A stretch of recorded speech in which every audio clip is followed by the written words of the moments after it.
Hello? Am I recording? Okay.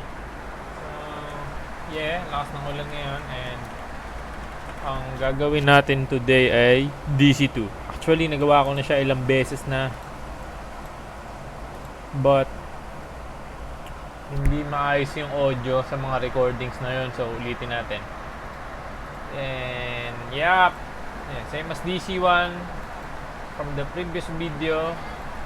Beginner machine lang siya na ayun, need mo lang ng Linux knowledge and basic pen testing tools. Ayun pala, kailangan mo i-set up to sa host file yung DC2. Ilagay mo sa host file yung IP ng machine mo and i-declare mo siya as DC2. And yeah, that should be it. So, nagawa ko na to is yun, sa history na ng terminal ko yung commands na gagamitin. So, ayan, check ko muna kung anong IP ng machine. Running naman na siya. Using ARPScan. ARPScan is a tool para ma-scan yung buong network mo kung ano yung mga nagrarun na device. Kailangan niya ng sudo access or root access. Kailangan niya root yung magti-trigger ng command na. So, yep, 92. Just as I said earlier, na gawa ko na tong back machine na to and na-save na yung command sa history ng terminal. So, scan natin siya. Medyo matagal. So, yan. Yung machine na DC2 is merong port 8, merong HTTP server na sa port 80 and gumagamit siya ng WordPress. And yung SSH niya is very odd dahil nasa port 7744 and usual is nasa port 22. Yan. As I said earlier, kailangan nating ilagay sa host file yung IP niya with DC2 na domain. Etc sudo etc host and then yan, nagawa na nga natin to and naka-declare na siya dito as port as 192.168.198 as DC2 and yeah.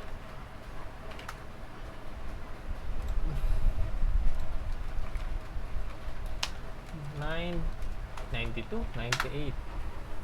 Yan. Based dun sa scan natin based dun sa scan is magamit siya ng WordPress.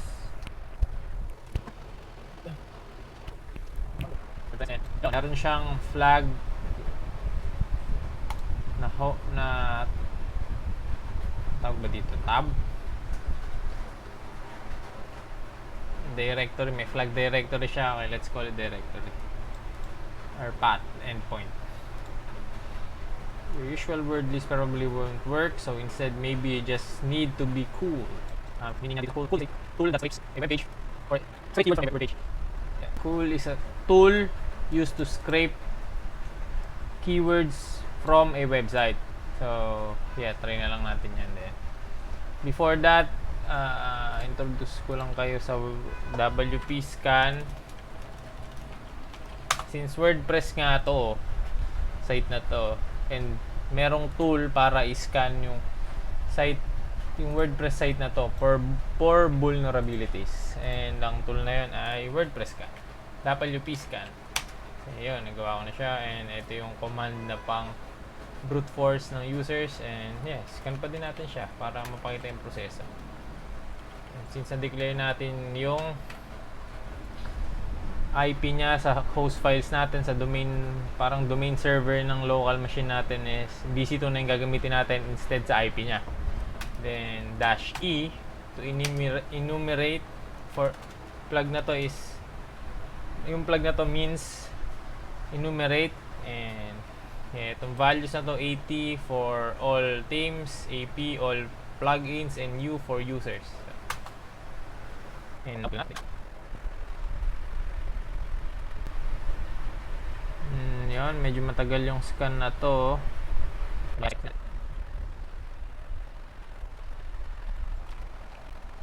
Yun, tapos na yung scan natin. Ito yung na-scan yung user. Admin, Jerry, and Tom.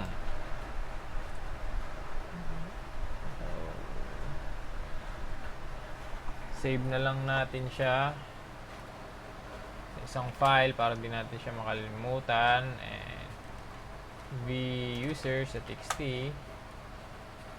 Admin, Tom, and Jerry.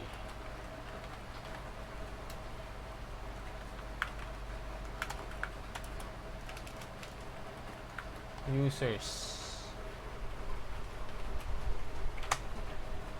And yun, based dun sa hint sa flag 1 is need natin gamitin itong cool to scrape word list for passwords dun sa mga nakuha nating users.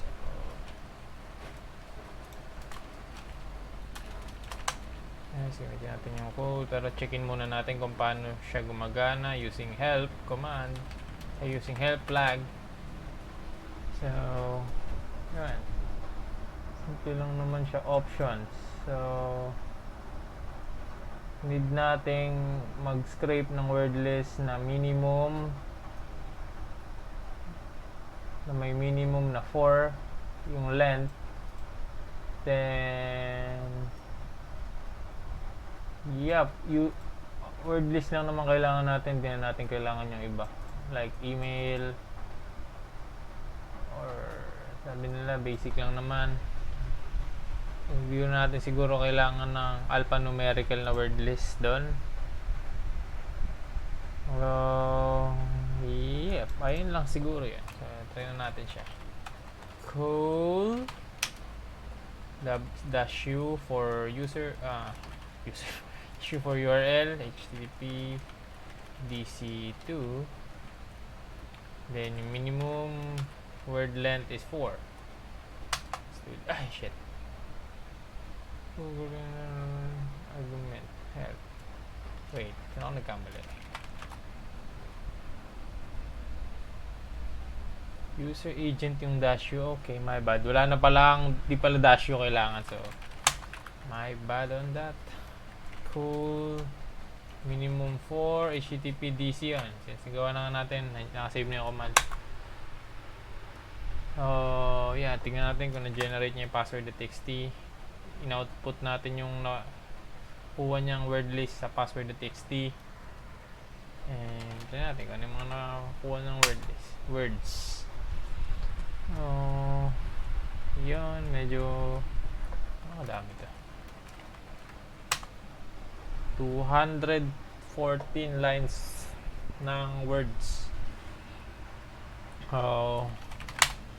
Pwede nating i-brute force na yung na-collecta nating users using WordPress scan, WP scan dito. Using this, pwede natin gamitin itong passwords na ito doon sa na-collecta nating users from WordPress scan, WP scan. And yung pang brute force natin is same lang din. WP scan, meron siyang functionality na pang brute force ng ng WordPress plugin.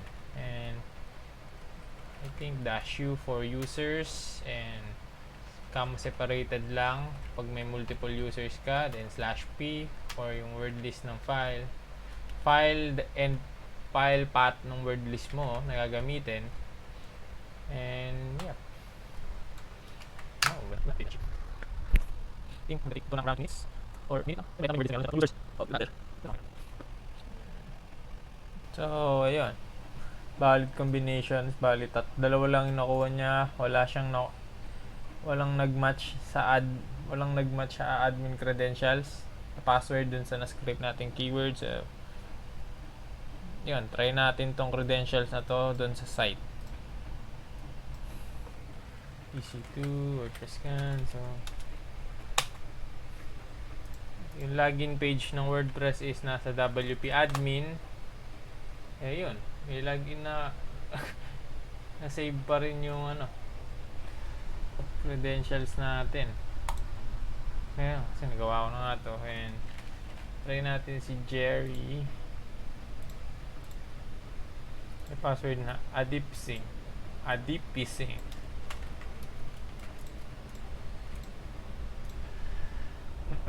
Yun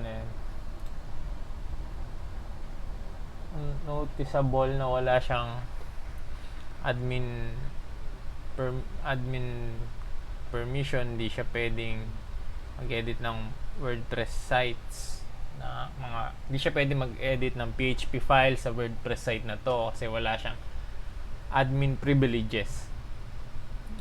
Based dito, and tignan na lang natin kung ano makikita natin. Yan, flag 2. May nagawa ko na to kaya alam ko na nandun sa pages yung flag 2. If you can't exploit WordPress, take a shortcut. There's another way. Hope you found another entry point. So, try muna natin si Tom. Yung credentials naman ni Tom. Baka may something there.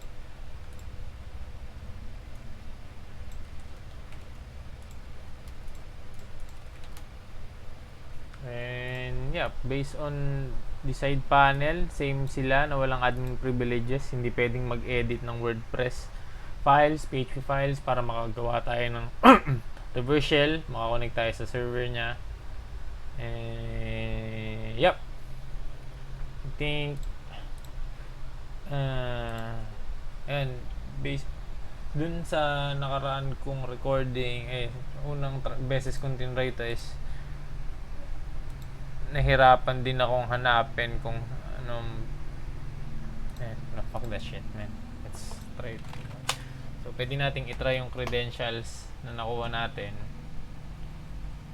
dito at i-SSH natin. So, pwede nating itry yung credentials na nakuha natin using SSH. And si Jerry. Gusto muna tayo kay Jerry. Yung password ni Jerry ay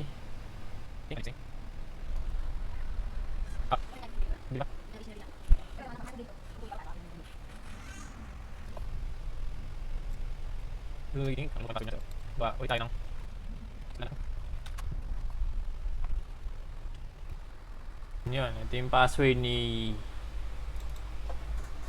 Jerry. Nag-edit natin dito. Permission denied.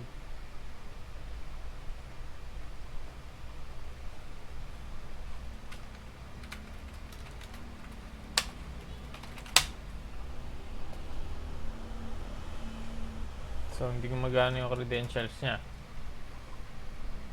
Jerry at least. Try natin si Tom. SSH Tom. Yo! May gumana yung credentials ni Tom. So,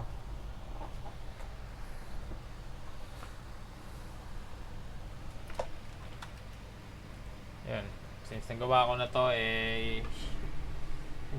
na to, makikita nyo, merong lean piece na script dito. Kasi tinry ko siyang enumerate pero hindi ko siya maran kahit execute, pwede natin siyang execute. Ay hindi, wala pala tong chmod na. I guess wala.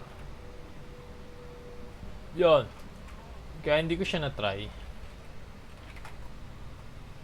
Kasi yun, yung default shell nung Tom user is rbash, meaning restricted bash. rbash, search natin ano meaning nun.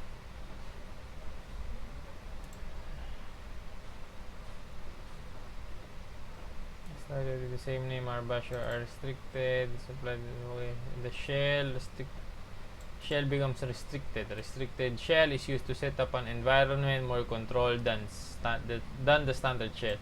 Restricted shell behaves identical to bash with the exception that the following are disallowed or not performed. So, yun, very limited lang yung pwede nating i-execute dito gamitin command dito sa user na to. Lang, copy ko muna to.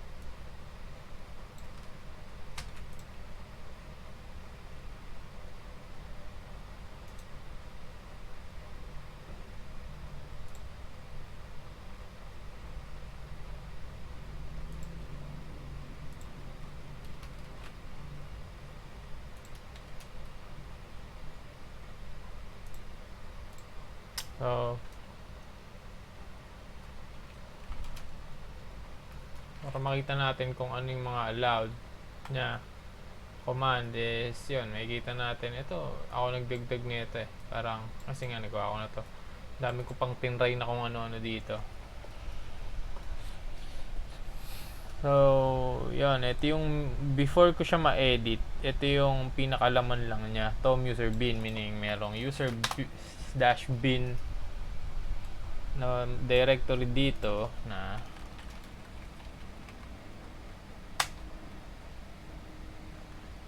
laman ng pin.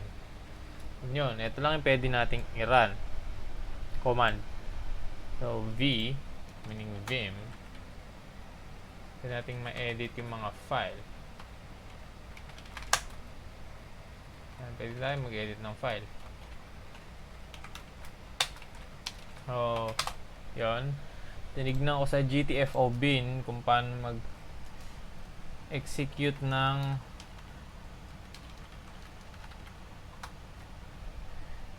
normal na bash is ito, wish it file right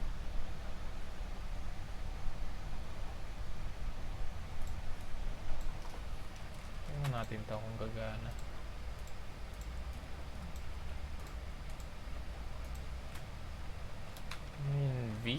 V lang siya. Yun, I guess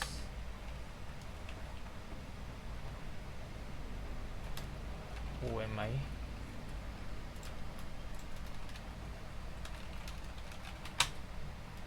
Ayan, ginamit natin tong command na to para makapag-run ng SH, or try nga natin bash, gagana yan. Sit lang tayo, the hell, try na ulit natin to, pero bash yung gagamitin natin. And para makita natin kung anong shell yung nagra-run is i-echo lang natin to, I mean 0 $0 para makita natin kung ano yung nagra-run na shell. So may bash na tayo pero wala naman tayong ls.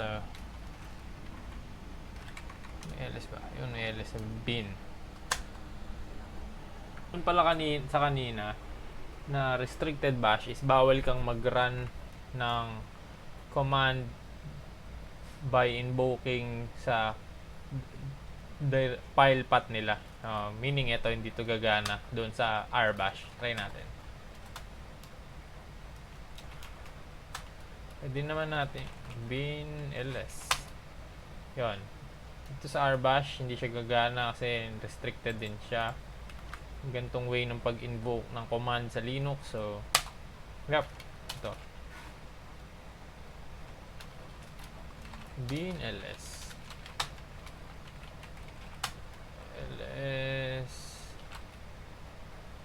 and then sa home directory is meron ding Jerry user. Ano search file? Okay, so kailangan natin ng ayan, may flag 4. Pwede ba natin siya i-cut?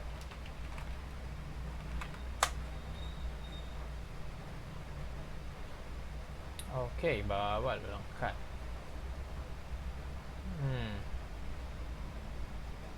Maybe pwede ba tayo? Siguro i-vim, ilagay na lang natin siya sa vim as buffer para mabasa natin yung laman niya. Yeah, ito yung laman niya. Good to see you, made it this far. You're not home yet, you still need to get the final flag, the only flag that really counts. No hints, you're on your own now. Go get out of here. Get out of here. So nag-hint siya na something about git. And yeah, di pa natin nakikita yun.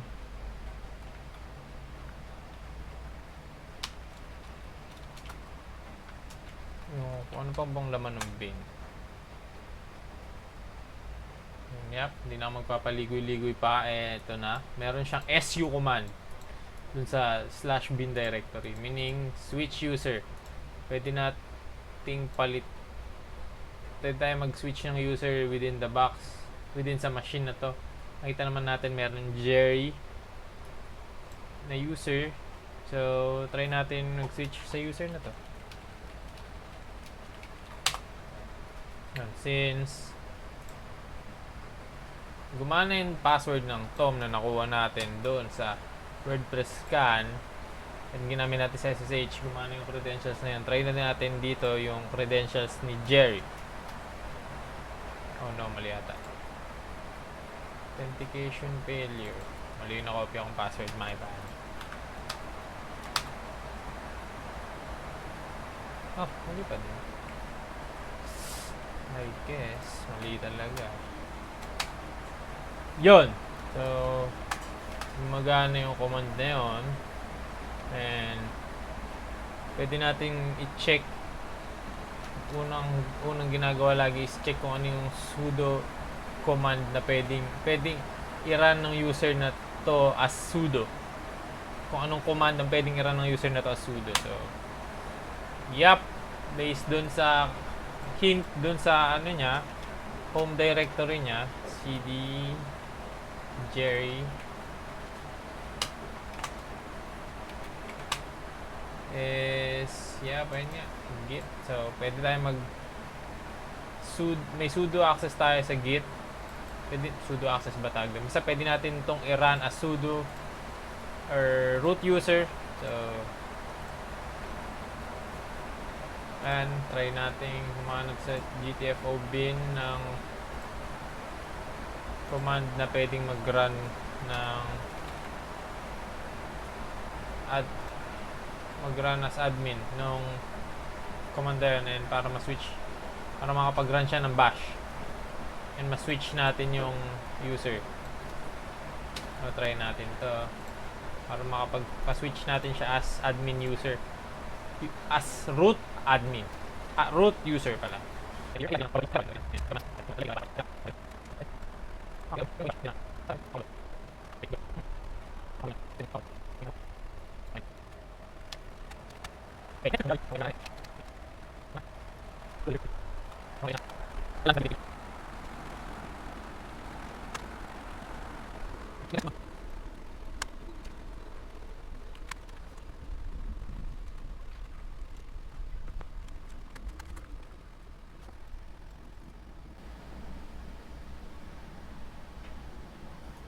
Yep. Mali yung ginagawa ko. Okay, gets ko na. Banu ko. Dito ako kumukuha ng previous na command. Dapat dun pala sa sudo kasi meron siyang sudo access dun. Or pwede niya i-run yun na sudo. My bad. Pero nagagawa ko naman siya. Pero, ayan. May access na tayo sa root.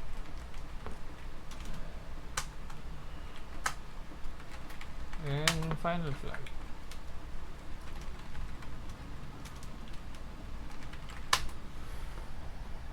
Yup. Easy lang siya. Medyo banu-banu lamang. So,